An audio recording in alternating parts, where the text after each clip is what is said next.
देखिए ये हमारा सैमसंग के जितने भी एमोलेड डिस्प्ले के मोबाइल आते हैं उनमें हमारा ये आईसी देखने के लिए मिलेगा आपको, SM3010। तो चलिए जानते हैं ये जो SM3010 आईसी होता है ये हमारे मोबाइल में किस तरीके से काम करेगा, किस तरीके से इसका फंक्शन रहता है। चलिए उसको जानते हैं, ठीक है। तो देखिए यहाँ पर हम्म। मैं आपको दिखाऊं, मैंने इसका एक डायग्राम भी बनाया हुआ है।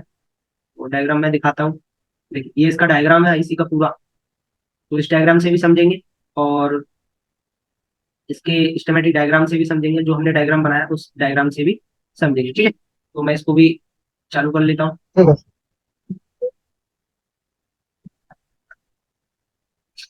देखिए यहाँ पर मैंने एक सीपीयू ड्रॉ किया है, एक पावर आईसी ड्रॉ की है, एक DC to DC IC draw की है, और यहाँ पे देख सकते हैं ग्राफिक्स आईसी भी बनाया हुआ है। तो देखिए हमारे मोबाइल में सबसे पहले पहचान करना आपको आना चाहिए।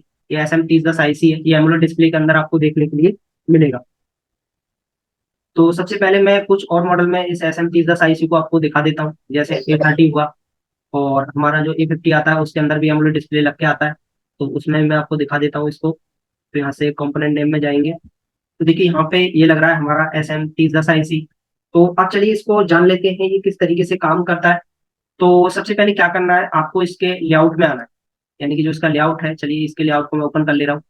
तो देख सकते हैं यहाँ पे ये लगा हुआ है। ये हमारा आईसी है, इसका नंबर कॉपी करना है। और उसके बाद में आप सिस्टमेटिक में आके इसको पेस्ट जैसे ही करेंगे, आप देख सकते हैं ये इस आईसी का स्कीमेटिक डायग्राम है। और इसी डायग्राम से हम समझेंगे ये आईसी किस तरीके से वर्क करता है। जैसे कोई भी फोन आपके पास आए एमोलेड डिस्प्ले का जिसमें ग्राफिक्स नहीं आ रहा हो, बैकलाइट नहीं चल रहा हो, ये कॉमन फॉल्ट होते हैं। अगर हमारा बैकलाइट खराब हुआ तो भी हमारा ग्राफिक्स नहीं आएगा, और ग्राफिक्स अगर नहीं आया तो हमारा बैकलाइट काम नहीं करेगा। तो ये जो आईसी होती है, ये SM3010 आईसी जो हमारे बैकलाइट प्लस ग्राफिक्स दोनों के लिए काम करती है। तो चलिए जान लेते हैं इसमें जो बैकलाइट सेक्शन है हमारा वो किस तरीके से काम करता है, और ग्राफिक सेक्शन किस तरीके से काम करता है। तो फुल्ली एक्सप्लेन करेंगे इस वीडियो इस आईसी को हम। तो देखिए सबसे पहले किसी भी आईसी को चलने के लिए इनपुट सप्लाई की जरूरत होता है। तो सबसे पहले जान लेते हैं जो हमारा इनपुट सप्लाई होता है वो कहाँ है। तो मैं आपको दिखाता हूँ ये जो आईसी है।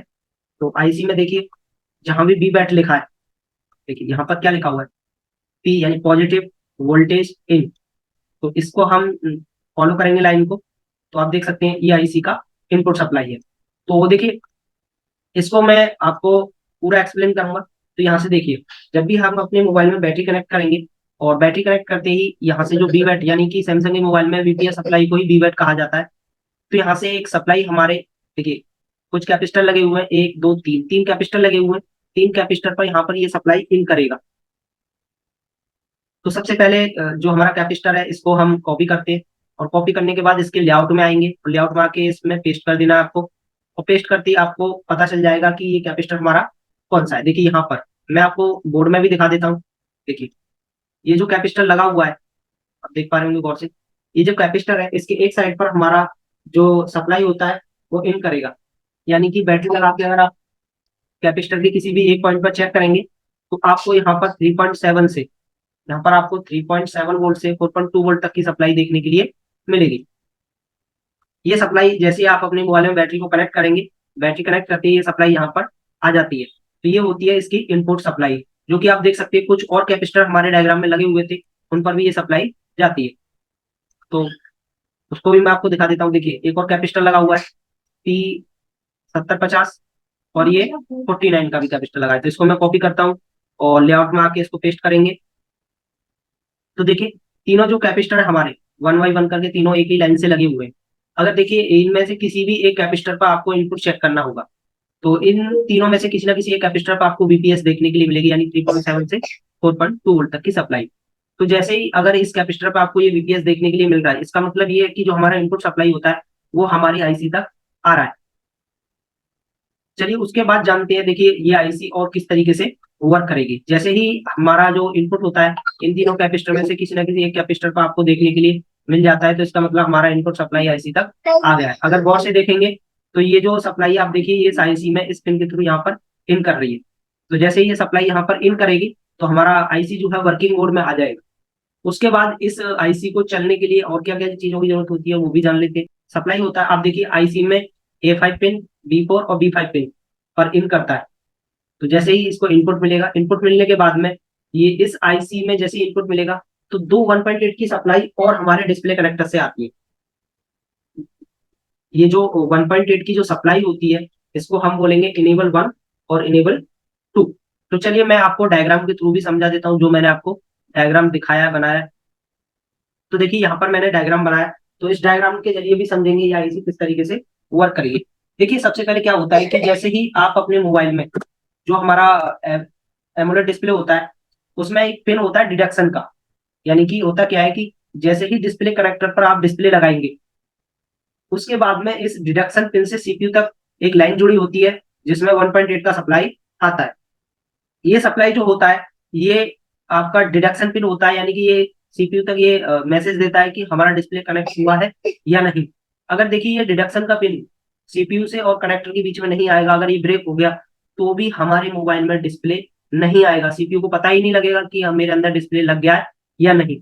तो चलिए सबसे पहले मैं इस डिडक्शन पिन को आपको डायग्राम में दिखाता हूँ कि ये आपको कहाँ पर देखने के लिए मिलेगा। तो सबसे पहले क्या करेंगे, हमको सबसे पहले आ जाना है डिस्प्ले कनेक्टर पर। तो देखिए ये जो हमारा डिस्प्ले कनेक्टर है, और डिस्प्ले कनेक्टर पर आने के बाद यहाँ पर हम देखेंगे डिडक्शन पिन। तो यहाँ पे देखिए डीईटी लिखा हुआ है, यानी ये डिडक्शन पिन है। और ये डिडक्शन पिन जो हमारी है, अब देखिए कितने नंबर पिन से आ रही है। देखिए यहाँ पे देखिए 29 पिन पर हमारा ये डिडक्शन पिन जुड़ा हुआ है। यानी कि 29 नंबर पिन पर अगर आप चेक करेंगे, अगर ये लाइन ओके है, तो यहाँ पर 250 से 800 के बीच में जीआर देखने के लिए मिलेगा। अगर आप ऑन कंडीशन में चेक करेंगे, तो देखिए यहाँ पर देखेंगे ये 1.8 वोल्ट का जो सप्लाई होता है, ये इस लाइन में पुल अप किया जाता है एक 10 किलो ओम के रजिस्टर के साथ। अगर ये रजिस्टर यहाँ से आपने निकाल दिया या 1.8 का सप्लाई इस लाइन में नहीं आया, तो भी ये लाइन वर्क नहीं करेगी, क्योंकि इस लाइन को वर्क कराने के लिए 1.8 का सप्लाई आता है, जो आता है हमारे पावर आईसी से। ठीक है, तो सबसे पहले डिडक्शन पिन का ही काम होता है आपको ये सबसे पहले किसी भी एमोलेड डिस्प्ले को अगर आप चेक कर रहे हैं, अगर उसमें डिस्प्ले नहीं आ रहा, बैकलाइट नहीं चल रहा है, तो आपको ये डिडक्शन पिन को चेक करना होगा। इसमें 250 से 800 के बीच में जीआर देखने के लिए मिलेगा। अगर आप मोबाइल को ऑन करके चेक करोगे, तो इस लाइन में 1.8 वोल्ट देखने के लिए मिलेगा। ये 1.8 का जो सप्लाई होता है, आपको डिस्प्ले कनेक्टर पर ही किसी ना किसी रजिस्टर पे देखने के मिलेगा। तो सबसे पहले मैं आपको दिखा देता हूँ, ये जो रजिस्टर लगा हुआ है, ये रजिस्टर का नंबर कॉपी किया मैंने, और मैं आ जाता हूँ आपको पेस्ट करके आपको दिखा देता हूँ। देखिए ये रजिस्टर जो लगा हुआ है ना, ये डिस्प्ले कनेक्टर के जस्ट ऊपर जाएंगे, तो यहाँ पर एक रजिस्टर लगा हुआ है। मैं आपको दिखा देता हूँ बोर्ड में, नीचे की तरफ आएंगे, देखिए यहाँ पे देखिए ये है हमारा डिस्प्ले कनेक्टर। और डिस्प्ले कनेक्टर के जस्ट ऊपर देखिए, तो यहाँ पर अगर मैं आपको मार्क करके दिखाऊं, तो यहाँ पर एक डिस्प्ले कनेक्टर, यहाँ पर डिस्प्ले कनेक्टर के ऊपर एक रजिस्टर लगा हुआ है। इस रजिस्टर के आप चेक करेंगे, एक साइड आपको 1.8 का सप्लाई देखने के लिए मिलेगा, और अगर आप इस लाइन को देखेंगे, तो ये लाइन हमारी यहाँ पर आ रही है, और उसके बाद सीधा ये लाइन हमारी डिस्प्ले कनेक्टर पर आ जाती है। तो इस लाइन में अगर ये रजिस्टर टूट गया, या इस रजिस्टर में 1.8 का सप्लाई नहीं आया, तो हमारा डिडक्शन पिन काम नहीं करेगा, जिसकी वजह से हमारे सीपीयू को ये पता ही नहीं लगेगा कि मेरे अंदर डिस्प्ले लगा हुआ है या नहीं, और बाकी की जो सप्लाई होती है वो नहीं बनेगी, जिसकी वजह से हमारे मोबाइल में डिस्प्ले नहीं आएगा। ठीक है, उसके बाद चेक करते हैं कि ये जो हमारा आईसी है, उसको काम कराने के लिए और क्या क्या चीज की रिक्वायरमेंट रहती है। तो चलिए आगे भी जान लेते हैं। तो मैं फिर से अपने प्रेजेंटेशन में आ जाता हूँ यहाँ पर। देखिए उसके बाद में दो सप्लाई और बनती है हमारी। सबसे पहले जो बनेगी, वो बनेगी 1.8 की सप्लाई, और सेकंड नंबर पर बनेगी 3 वोल्ट का सप्लाई। अब देखिए ये जो हमारा 1.8 का सप्लाई और 3 वोल्ट का सप्लाई जो होता है, इसका जो है आगे वर्क होता है। तो आगे जानेंगे ये जो 1.8 का सप्लाई का वर्क क्या रहेगा। तो उससे पहले जान लेते हैं ये जो 1.8 का सप्लाई होता है, और इधर देखेंगे 3 वोल्ट का जो सप्लाई होता है, इसको बनने के लिए क्या क्या रिक्वायरमेंट रहती है। तो आप देखेंगे कि इसको सबसे पहले मैं आपको 1.8 वोल्ट और 3.0 वोल्ट जो होता है, इसको मैं आपको दिखा देता हूँ ये डिस्प्ले कनेक्टर पर कहाँ आपको देखने के लिए मिलेगा। तो सबसे पहले हम यहाँ आ जाते हैं डिस्प्ले कनेक्टर पर, और आप देखेंगे यहाँ पर ये देखिए यहाँ पे लिखा हुआ है वीडीडी एलसीडी 3.0 वोल्ट। तो एक तो ये हमारी सप्लाई, और आप दूसरा वोल्ट देखेंगे वीडीडी एलसीडी 1.8 वोल्ट। ये दोनों जो सप्लाई होती है हमारी, आप देखेंगे जो वीडीडी एलसीडी 3.0 का सप्लाई है, देखिए ये आता है हमारे 11 नंबर पिन पे। और जो हमारा 1.8 का जो सप्लाई होता है, इसको अगर फॉलो करेंगे, तो ये आता है 15 नंबर पिन पर। तो आपको 11 नंबर पिन पर 3 वोल्ट चेक करना है, और जो हमारा 15 नंबर का पिन है, उस पर 1.8 वोल्ट का सप्लाई चेक करना होगा। बाकी आगे जाके ये जो 1.8 का सप्लाई होता है, ये रिवर्स यहाँ से फोल्डर से होके हमारी जो ग्राफिक्स आईसी होता है, उसको इनेबल करता है। तो मैं आपको दिखा देता हूँ ये जो सप्लाई होता है, ये किस तरीके से वर्क करता है। देखिए सबसे पहले मैं क्या करूंगा, सब इस 1.8 वोल्ट को कॉपी करूंगा यहाँ से, और मैं नेक्स्ट करूंगा यहाँ से। और नेक्स्ट जैसे किया, तो आप देखिए ये जो 4 पिन का एक पार्ट है, इसको हम बोलते हैं एलडीओ। ये जो 4 पिन का पार्ट आप देख पा रहे हैं, इसको हम बोलेंगे एलडीओ। एलडीओ का मतलब होता है सर लो ड्रॉप आउटपुट, लो ड्रॉप आउटपुट। तो इस एलडीओ से हमारा 1.8 का सप्लाई बनेगा, जो कि होता है हमारे जो हमारा SMPS आईसी होता है उसको ऑन कराने के लिए। तो इसको बनने के लिए ये एलडीओ का रिक्वायरमेंट होता है। तो सबसे पहले मैं इस एलडीओ को आपको एक्सप्लेन कर देता हूँ, जो मैंने आपको डायग्राम बना। ये है 1.8 वोल्ट का एक एलडीओ। देखिए सबसे पहले आपको ये ध्यान देना है कि इस एलडीओ की जो वर्किंग सप्लाई है वो क्या है, 2.0 वोल्ट, जो कि कहाँ से आ रही है, पावर आईसी से। यानी पावर आईसी से एक 2.0 वोल्ट का सप्लाई आ रहा है, जो इस एलडीओ को ऑन कर रहा है। और उसके बाद में सीपीयू से 1.8 का इनेबल सिग्नल आएगा, जिससे ये जो हमारा एलडीओ है ये 1.8 वोल्ट का सप्लाई यहां से आउट कर देगा और हमारे डिस्प्ले कनेक्टर पर आ जाएगा। ऐसे ही आप देखेंगे जो दूसरा एलडीओ एक और लगा हुआ है 3.0 वोल्ट का, उसके लिए जो इनपुट सप्लाई यहाँ पर दे रखा है वो बीपीएस सप्लाई दे रखा है, और जो आउटपुट है वो 3.0 है। इसको इनेबल करने के लिए भी सीपीयू से कमांड यहाँ पर मिलता है। तो चलिए इसको मैं आपको डायग्राम में और अच्छे से एक्सप्लेन करता हूँ। देखिए यहाँ पर दो एलडीओ यहाँ पर दे रखे हैं, तो दोनों को देखिए, एक तो है हमारा 3.0 वोल्ट का, एक है 1.8 वोल्ट का। तो सबसे पहले मैं इस एलडीओ का नंबर कॉपी करूंगा यहाँ से, और बोर्ड में जाके मैं इसको पेस्ट करूंगा और देखूंगा ये मेरा एलडीओ कहाँ पर लगा है। तो देखिए यहाँ पर 3 एलडीओ को एक साथ लगाए, यानी कि जो हमारा डिस्प्ले कनेक्टर है जस्ट उसके ऊपर ही 3 एलडीओ लगाए गए। तो यहाँ पे देखिए ये जो 3 एलडीओ है, ये 4 पिन के 1 2 3। तो जो हमारा 1.8 वोल्ट का जो एलडीओ है, ये बीच वाला एलडीओ है। अब देखिए ये एलडीओ यहाँ से निकल गया, अगर यहाँ से इस एलडीओ को ये निकल गया है, टूट गया, शॉर्ट हो गया, कुछ भी प्रॉब्लम अगर इसमें आएगी, तो ये एलडीओ से 1.8 आउट नहीं होगा। अगर 1.8 आउट नहीं होगा तो हमारा जो डिस्प्ले का जो SMPS आईसी होता है वो ऑन नहीं होगा। तो इस एलडीओ को काम कराने के लिए देखिए क्या चीज की जरूरत रहती है। देखिए यहाँ पर क्या लिखा हुआ है, इन, यानी कि इसका जो इनपुट सप्लाई है वो है 2.0 वोल्ट, यहाँ पे देख सकते हैं, जो कि हमारी पावर आईसी से आता है। तो आपको ये जो 2.0 वोल्ट का जो सप्लाई होता है आपको चेक करना है, जो एक कैपेसिटर लगा है। तो इस कैपेसिटर का नंबर यहाँ से मैं कॉपी करूंगा और लेआउट में आके इसको पेस्ट कर दूंगा। तो देखिए जस्ट एलडीओ के ऊपर एक कैपेसिटर लगाया है, तो मैं आपको यहाँ पर दिखाता हूँ। देखिए यहाँ पर अगर आप देख पा रहे होंगे गौर से, तो एक कैपेसिटर लग रहा है, और इस कैपेसिटर पर आपको जो है 2.0 वोल्ट का सप्लाई चेक करना होगा। इस कैपेसिटर के एक साइड आपको 2.0 वोल्ट का सप्लाई मिलेगा, यानी कि इसका इनपुट सप्लाई। अगर ये सप्लाई यहाँ पर मिल रहा है, यानी कि एलडीओ की वर्किंग सप्लाई आ रहा है। उसके बाद देखिए एक 1.8 का इनेबल सिग्नल आएगा, जो कि आता है हमारे सीपीयू से। जैसे ही इसकी 3 नंबर पिन पर इनेबल सप्लाई मिलेगा, वैसे ही 1.8 का सप्लाई हमारे 1 नंबर पिन से आउट होगा, और आउट होने के बाद एक कैपेसिटर पे जाता है। इस कैपेसिटर को अगर आपको फाइंड करना है तो यहाँ से इसका नंबर कॉपी करना है और यहाँ से इसको पेस्ट कर देना है। तो एलडीओ के जस्ट नीचे एक कैपेसिटर लगाया है कंपनी ने। देखिए एलडीओ के जस्ट नीचे एक ये जो कैपेसिटर लगा हुआ है, ये हमारा 1.8 वोल्ट का कैपेसिटर है। इसके एक साइड अगर आप चेक करोगे तो 1.8 का सप्लाई देखने के लिए मिलेगा। ये जो 1.8 का सप्लाई होता है ये सीधा हमारे डिस्प्ले कनेक्टर पर आएगा, जो कि आगे जाके जो हमारी SMPS आईसी होती है, जो मैं आईसी आपको दिखा रहा हूँ, पढ़ा रहा हूँ, ये जो SMPS आईसी होती है इसको इनेबल करेगा। यानी कि इसको चालू करने के लिए ही ये जो 1.8 वोल्ट का सप्लाई होता है ये हमारे डिस्प्ले कनेक्टर के थ्रू हमारी इस आईसी तक आता है, जिससे हमारा आईसी ये ऑन होगा। तो यहाँ पर मैंने दोनों लाइनें आपको एक्सप्लेन कर दी हैं। जैसे ही हमारा ये जो 1.8 का सप्लाई है यहाँ से सीधा हमारे डिस्प्ले कनेक्टर पर आ जाता है, और डिस्प्ले कनेक्टर पर आते ही यहाँ से आउट होगा। आउट होने के बाद हमारा सीधा SMPS आईसी के लिए चला जाता है, जिससे हमारा ये आईसी ऑन करता है। तो मैं आगे इस 1.8 वोल्ट को भी एक्सप्लेन करूंगा। तो यहाँ से हम जान लेते हैं आगे ये आईसी किस तरीके से वर्क करेगा, ठीक है। तो मैं फिर से अपने प्रेजेंटेशन में आ जाता हूँ। देखिए उसके बाद में देखिए जो हमारा ग्राफिक्स आईसी होता है, ये जो हमारा ग्राफिक्स आईसी है, इस ग्राफिक्स आईसी को जो है एक वोल्टेज सिस्टम का सप्लाई मिलता है, जिससे हमारा ये आईसी ऑन होता है, और एक और वोल्टेज सिस्टम का सप्लाई मिलता है हमारी कॉइल के थ्रू। तो इतने डायग्राम को चलिए मैं आपको एक्सप्लेन कर देता हूँ। यहाँ से डायग्राम खोल लेते हैं, उसके बाद सीधा हम आईसी पर आ जाते हैं। देखिए तो एक सप्लाई तो हमारा इस आईसी के लिए आया, तो ये आईसी हमारा ऑन हो गया। उसके बाद में देखिए एक और सप्लाई हमारा वीवेट यानी वोल्टेज सिस्टम का सप्लाई यहाँ से आ रहा है, और एक कॉइल के थ्रू यहाँ पे देखिए कॉइल लगा है 4.7 माइक्रो हेनरी का, जो ग्राफिक्स के लिए होता है। और ये जो हमारा यही सप्लाई जो होता है, ये हमारा एक और कॉइल लगी हुई है, यहाँ पे देखिए 10 माइक्रो हेनरी की लगी हुई है, जो कि जो बैकलाइट की वोल्टेज होती है उसके लिए काम करती है। तो ये सप्लाई हमारा सीधा यहाँ पर इन करता है। यानी कि अगर इस कॉइल को देखें, अगर इस कॉइल का नंबर कॉपी करके आपको लेआउट में आके पेस्ट करें, तो देखिए ये जो कॉइल लगी हुई है मैं आपको यहाँ भी दिखा देता हूँ। आप देख सकते हैं यहाँ पर ये जो कॉइल लगी हुई है ना, ये हमारी बैकलाइट के लिए काम कर रही है। और जो एक और कॉइल लगा हुआ है, मैं उसको भी आपको दिखा देता हूँ।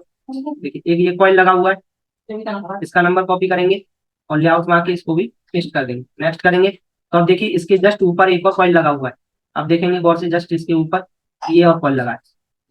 ये जो ऊपर वाला जो कॉइल है, ये हमारा 4.7 माइक्रो हेनरी का कॉइल है, जो कि ग्राफिक्स के लिए काम कर रहा है।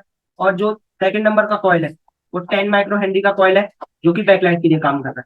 और ये थर्ड नंबर का जो कॉइल है, इसका एक सिरा ग्राउंड से अटैच होगा और एक सिरा इस आईसी से अटैच होगा, जो कि ग्राफिक्स की माइनस वोल्टेज सप्लाई को बनाने के लिए कॉइल को लगाया जाता है। लेकिन अभी हम कॉइल जो हमारा बैकलाइट होता है उस पर बात कर रहे हैं, ग्राफिक्स पर हम और बात करेंगे बाद में। तो बैकलाइट पे ज्यादा फोकस दें कि जो हमारा सेकंड नंबर का ये कॉइल लगा है 10 माइक्रो हेनरी का, ये हमारा बैकलाइट के लिए काम करता है। ठीक है, तो चलिए उसके बाद और जान लेते हैं ये आईसी किस तरीके से वर्क करेगी। देखिए जैसे ही इन कॉइल के थ्रू ये सप्लाई हमारा यहाँ पर आईसी तक आता है, आईसी से क्या होता है, आईसी से एक वोल्टेज आउट होता है हमारा। देखिए यहाँ पर लिखा हुआ है वीडीडी एलसीडी एलवीडीडी 4.6 वोल्ट। ये जो 4.6 वोल्ट का जो सप्लाई होता है, ये हमारा जो है ग्राफिक्स के लिए काम करता है। उसके बाद में जैसे ये 4.6 वोल्ट का जो सप्लाई है, ये हमारे डिस्प्ले कनेक्टर पर आता है। तो डिस्प्ले कनेक्टर से एक इनेबल सिग्नल हमारी आईसी को मिलता है 1.8 वोल्ट का। और ये जो 1.8 वोल्ट का जो इनेबल सिग्नल होता है, ये हमारे डिस्प्ले कनेक्टर से सीधा हमारी आईसी तक जाता है। तो मैं आपको यहाँ पर दिखा देता हूँ। देखिए यहाँ पर लिखा है EL on 1। ये EL on 1 जो होता है हमारा, इस आईसी को मिलेगा। और ये जो EL1 जो सिग्नल होता है, अब देखिए हमारी जो डिस्प्ले है, ये जो डिस्प्ले है, डिस्प्ले कनेक्टर से ही हमारा EL1 का सिग्नल हमारी इस आईसी के लिए मिलता है, जिससे ये आईसी जो होती है हमारी ग्राफिक्स की वोल्टेज को ऑन करती है। जैसे ही 1 वोल्टेज मिलेगा, ये जो हमारी ग्राफिक्स की वोल्टेज होती है उसको ऑन कर देती है। उसके बाद में देखिए जैसे ही हमारा EL on 1 मिलेगा, यहाँ से 1 वोल्ट और आउट होगी -4.4 वोल्ट की, जो कि होती है ELVSS, जो कि ग्राफिक्स के लिए काम करती है। लेकिन अगर हमारा 1.8 वोल्ट का सप्लाई डिस्प्ले कनेक्टर से आईसी तक नहीं जाएगा, तो हमारा आईसी +4.6 वोल्ट और -4.6 वोल्ट को -4.4 वोल्ट को आउट नहीं करेगा। और देखिए ये जो तीसरा कॉइल लगा होता है, इस कॉइल का जो काम सिर्फ इतना है कि माइनस का जो वोल्टेज यहाँ पर बन रहा है, उसको बनाने के लिए इस कॉइल का हेल्प लगता है। देखिए यहाँ पर देख सकते हैं ये 2.2 माइक्रो हेनरी की कॉइल लगी हुई है, जो एक सिरा ग्राउंड से कनेक्ट किया हुआ है। यहाँ पे देख सकते हैं ये ग्राउंड से कनेक्ट। अब देखिए जैसे ही ये दोनों सप्लाई हमारी इस आईसी पर आती है, तो उसके बाद में यहाँ से इस आईसी से, जैसे कि मैंने बताया था, एक हमारा 4.6 वोल्ट का सप्लाई आउट होता है और दूसरा जो वोल्ट आउट होता है हमारा, वो होता है यहाँ पे देख सकते हैं -4.4 वोल्ट। ये दोनों जो सप्लाई होती है, अगर आप इनको चेक करना चाहो तो आप इनकी लाइन में लगे हुए कैपेसिटर पे चेक कर सकते हो। और अगर यहाँ पर भी नहीं चेक कर पा रहे हो, तो यहाँ से निकल के ये जो सप्लाई होती है हमारे, देखिए यहाँ पर मैंने क्लिक किया, क्लिक करने के बाद ये कहाँ आ रही है, हमारे डिस्प्ले कनेक्टर पर। अब देखिए डिस्प्ले कनेक्टर पर यहाँ पर ये सप्लाई आपको देखने के लिए मिलेगी। तो यहाँ पे देखिए ये जो सप्लाई होती है, एक कैपेसिटर ऑन लगाया है, यहाँ पर देख सकते हैं सी। इसको अगर हम मैं फाइंड करके दिखाता हूँ आपको, एक कैपेसिटर कहाँ पर लगा हुआ है। देखिए एक कैपेसिटर यहाँ लगाया कंपनी ने, देखिए ये लग रहा है। तो फाइनल सप्लाई यहाँ इस कैपेसिटर पर आपको देखने के लिए मिलेगी। मैं आपको बोर्ड में भी दिखा देता हूँ, ये जो कैपेसिटर लग रहा है छोटा सा, इस कैपेसिटर पर फाइनल सप्लाई आपको देखने के लिए मिलेगा। और उसके बाद सीधा ये डिस्प्ले कनेक्टर में चला जाएगा। उसके बाद देख सकते हैं यहाँ पर एक 4.6 वोल्ट का सप्लाई है। ये दोनों सप्लाई हमारे ग्राफिक्स के लिए काम करता है और उसी के बाद हमारा ग्राफिक्स यहाँ पर बनता है। अगर इनमें से कोई भी एक वोल्टेज मिसिंग हो जाएगी, जो हमारा ग्राफिक्स होता है वो नहीं आएगा और ना ही हमारा बैकलाइट काम करेगा। तो देखिए उसके बाद में ये जो आईसी होती है, उसका क्या वर्क रहता है। देखिए जैसे ही हमारी आईसी के लिए जो सेकंड जो सप्लाई होती है, इनेबल 2, यहाँ पे देखिए जैसे ही जो हमारा इनेबल 1 और इनेबल 2 दोनों, ये जो इनेबल 1 का सप्लाई है इस आईसी के लिए आ जाएगा, वैसे ही इस आईसी से जो हमारा एक सप्लाई होता है वो यहाँ से आउट होगा। और ये जो सप्लाई होता है हमारा 7.3 वोल्ट का होता है और ये सप्लाई सीधा यहाँ से आउट होगा और हमारे बैकलाइट कनेक्टर पर आ जाएगा। यानी कि हमारा जो डिस्प्ले कनेक्टर है, उस डिस्प्ले कनेक्टर पर ये सप्लाई आपको देखने के लिए मिलेगा, इस वाले डिस्प्ले कनेक्टर। देखिए अगर हम इसको फाइंड करें तो देखिए ये जो हमारा सप्लाई होता है, देखिए A2 पिन से आउट होगा और उसके बीच में एक कॉइल लगा हुआ है, एक कैपेसिटर लगा हुआ है। तो इस कैपेसिटर का नंबर कॉपी करके आप इसको जान सकते हैं, ये यहाँ पर लगा हुआ है। देखिए यहाँ पर ये कॉइल लगी हुई है, यानी कि अगर मैं कंपोनेंट में आपको दिखाता हूँ बोर्ड के अंदर, साइड आएंगे और देखिए ये कॉइल लगी हुई है जिस पर हमारा जो फाइनल बैकलाइट का वोल्टेज होता है इस कॉइल पर आपको देखने के लिए मिलेगा, जो कि होता है हमारा 7.3 वोल्ट। अगर देखिए ये जो सप्लाई होता है हमारा, ये यहाँ से निकलेगा सीधा और हमारे बैकलाइट कनेक्टर पर आ जाएगा। यहाँ से हम बैकलाइट कनेक्टर को आपको दिखाते हैं। देखिए बैकलाइट कनेक्टर ये आ गया, जो हमारा डिस्प्ले कनेक्टर होता है उसी के अंदर हमारा बैकलाइट कनेक्टर है। तो यहाँ से देखिए ये जो हमारा 7.3 वोल्ट का सप्लाई है ये 13 नंबर पिन पर आएगा, यानी 30 नंबर की पिन पर ये सप्लाई आपको देखने के लिए मिलेगा।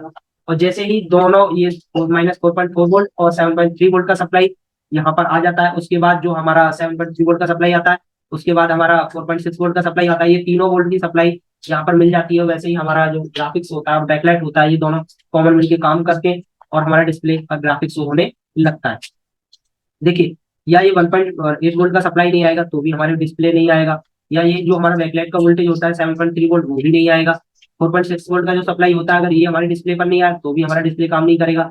अगर ये वोल्ट में ही आया तो भी हमारा डिस्प्ले काम नहीं करेगा। अब देखिए प्रॉब्लम क्या होती है कि जब तक आप जो हमारा मोबाइल होता है उसमें अगर आप डिस्प्ले नहीं लगाएंगे तो तब तक ये वोल्ट आउट नहीं होंगे। अब देखिए होता क्या है, ये जो 1.8 वोल्ट का जो सप्लाई होता है ये हमारे डिस्प्ले कनेक्टर पर आना बहुत जरूरी है। डिस्प्ले कनेक्टर से होके ये जो सप्लाई होता है हमारा SM3010 IC में आता है, जिससे हमारा जो बाकी का वोल्टेज होता है वो आउट होता है। अगर देखिए मैं आपको इस IC को अगर चेक करना, अगर आप समझे ये जो IC होती है, अब पता कैसे करें कि IC खराब है कि नहीं है, कि वोल्टेज आउट कर रही है या नहीं कर रही है, ये हमारा डिस्प्ले खराब हो गया है, तो आपको कुछ नहीं करना है। डीसी मशीन में 1.8 वोल्ट को सेट करना है और जिस भी पिन पर इसका एनिमल सप्लाई है, यानी कि अगर हम इस पिन को देखें तो देखिए ये जो पिन है EL1, इस पिन को अगर आप फाइंड करोगे तो इसकी लाइन में देखिए एक हमारा कोई भी कंपोनेंट नहीं देखने के लिए मिल रहा। अगर कोई कंपोनेंट देखने के लिए मिलता है तो अच्छी बात है, वरना किस नंबर पिन से आउट हो रहा है उस नंबर पिन पर आपको 1.8 वोल्ट यहाँ पर लगा देना है। और जैसे ही 1.8 वोल्ट लगाओगे तो ये सीधा 1.8 वोल्ट हमारी आईसी के लिए आएगा और हमारी आईसी जो है यहाँ से सारे वोल्टेज आउट कर देगी। उससे आपको एक आइडिया लग जाएगा कि आईसी हमारा काम कर रहा है या नहीं। तो इस तरीके से आप SM3010 IC जो आती है हमारे मोबाइल के अंदर, जितने भी हमारे एमोलेड डिस्प्ले के मोबाइल होते हैं जो हमारी ग्राफिक्स प्लस वोल्टेज के लिए काम करती है, उसको आप चेक कर सकते हैं और आइडेंटिफाई कर सकते हैं, उसको पहचान सकते हैं और उसको चेक कर सकते हैं। तो सिंपल भाषा में समझे तो यहाँ पर आपको 3 कॉइल देखने के लिए मिलती है। सबसे पहला जो कॉइल होता है हमारा वो ग्राफिक्स के लिए काम कर रहा है, और जो हमारा सेकंड नंबर का जो कॉइल लगा है यहाँ पर वो हमारा बैकलाइट के लिए काम कर रहा है। और ये थर्ड नंबर का जो कॉइल होता है जिसका एक तरह ग्राउंड होता है, ये हमारी 2.2 माइक्रो हेनरी की कॉइल होती है जो कि हमारी माइनस की सप्लाई बनाने के लिए काम करती है। और ये जो कॉइल होती है हमारी, ये 10 माइक्रो हेनरी की कॉइल होती है जो कि हमारे डिस्प्ले के लिए बैकलाइट बनाने के लिए काम करता है। और अगर ये इन दोनों कॉइल में से कोई भी कॉइल ओपन हो गई या खराब हो गई तो भी हमारा बैकलाइट काम नहीं करेगा। अगर ये कॉइल खराब हो जाती है तो भी हमारा बैकलाइट काम नहीं करेगा। अगर इसमें से हमारा जो 1.8 वोल्ट का जो सप्लाई आता है जो कि हमारे डिस्प्ले कनेक्टर से आता है, अगर वो भी नहीं आएगा इस आईसी के लिए तो आईसी आउटपुट ही नहीं निकालेगी, क्योंकि इस आईसी का जो इनेबल पॉइंट है, यानी इस आईसी को जो कंट्रोल कर रहा है वो हमारा 1.8 वोल्ट ही कंट्रोल कर रहा है। क्योंकि इसमें कोई भी हमारा SCL और SDA का पिन नहीं है, क्योंकि इस आईसी से कोई भी कमांड हमारे सीपीयू के लिए नहीं जाती है। केवल जो हमारा 1.8 वोल्ट का सप्लाई होता है वही इस आईसी के लिए कंट्रोलिंग का काम करता है। और इस 1.8 को बनने के लिए क्या चाहिए, एलडीओ, जो कि हमारा दो एलडीओ होते हैं, जैसा कि मैंने रिसेंटली अभी इसमें आपको प्रेजेंटेशन बना बताया था। ये जो दो एलडीओ लगे यहाँ पर देख सकते हैं, ये जो 1.8 का एलडीओ और ये 3.0 वोल्ट का एलडीओ, अगर इन दोनों में से कोई भी एलडीओ नहीं काम करेगा या ये 1.8 का सप्लाई यहाँ से नहीं आया, या एक ये जो एलडीओ होता है हमारा किसी ने निकाल दिया हमारे बोर्ड से, यहाँ पे देखिए ये जो एलडीओ है यहाँ पर लगे हुए, देखिए यहाँ पे देखिए 1 2 3 एलडीओ लगे, जो कि एक तो हमारा 1.8 वोल्ट के लिए काम कर रहा है, एक 3.0 वोल्ट के लिए काम कर रहा है। अगर इन दोनों में से कोई भी एलडीओ खराब हो गया तो भी हमारा डिस्प्ले काम नहीं करेगा, क्योंकि यहाँ से 1.8 का सप्लाई हमारे डिस्प्ले पर नहीं आएगा। और डिस्प्ले पर अगर ये सप्लाई नहीं आ गया तो हमारे यहाँ से 1.8 का जो सप्लाई होता है जो हमारे ग्राफिक्स आईसी के लिए ऑन करने के लिए आता है, वो सप्लाई इस आईसी के लिए नहीं मिलेगा और हमारा आईसी काम नहीं करेगा।